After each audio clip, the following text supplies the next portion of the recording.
फलां का नाम क्यों नहीं दे रहे और फलां का बट क्यों नहीं दे रहे? चौधरी साहब, there are pros and cons to every situation sir. अगर एक आम आदमी की नजर से देखें तो वो ये देख के हैरान होता है कि ये लाइव ब्रॉडकास्ट हो रहा है, ये इतना इंपॉर्टेंट केस पूरे पाकिस्तान के सामने रखा जा रहा है।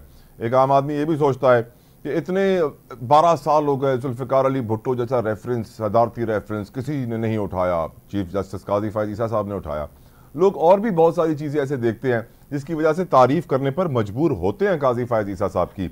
लेकिन सर आज आप देखिए उनका एक अच्छा इकदाम मेरी नज़र में, अब आप उससे अग्री करें ना करें, आज उन्हीं के फैसले के ऊपर, उन्हीं के हुक्म के ऊपर जो तजावीज़ इस्लामाबाद हाई कोर्ट के जजेस ने लिखी थी वो पब्लिक की गई हैं। वरना आज शायद मेरे पास ना होती हूँ तजावीज़, लेकिन है सुप्रीम कोर्ट के हुक्म की वजह से। वो क्या तजावीज़ है आरिफ साहब, आपके सामने रख रहा हूँ। उन तजावीज़ में कहा गया है कि एग्जीक्यूटिव और एजेंसियों को इख्तियारात की तकसीम को मद्देनजर रखना चाहिए। जजेस के साथ एजेंसियों के मेंबरान की मुलाकातों पर पाबंदी होनी चाहिए।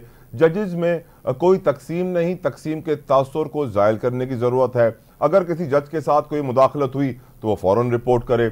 जजेस की शिकायत के लिए सुप्रीम कोर्ट, हाई कोर्ट में एक सेल कायम होना चाहिए, शिकायत पर फौरी एक्शन होना चाहिए। तो आई थिंक सर ये जिस तरह हमें बातें मालूम पड़ रही हैं ये भी तो अच्छा कदम है हमारे काजी फ़ायज़ ईसा साहब का। वह सवाल मेरा आपसे ये है कि क्या इन तजावीज़ पर आप अमल होते हुए देख रहे हैं?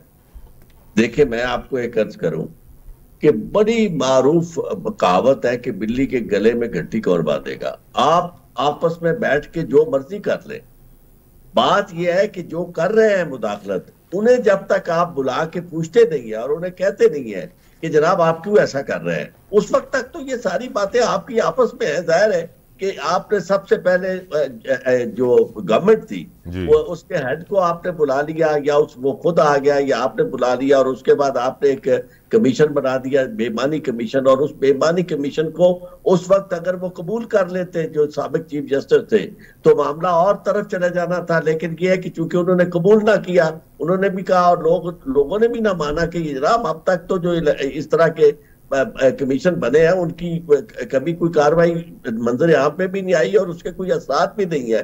तो इसे पंजाबी में जो कहते हैं मिट्टी डालने वाली बात है, तो हम मिट्टी डालने वाले प्रोग्राम को नहीं मानते। तो अल्टीमेटली आपको ये प्रोग्राम करना पड़ा और फुल बेंच अभी तक तश्कील नहीं पा सका, जो भी वजह है उसकी। लेकिन बुनियादी तौर पर मैं आपको एक अर्ज करूं कि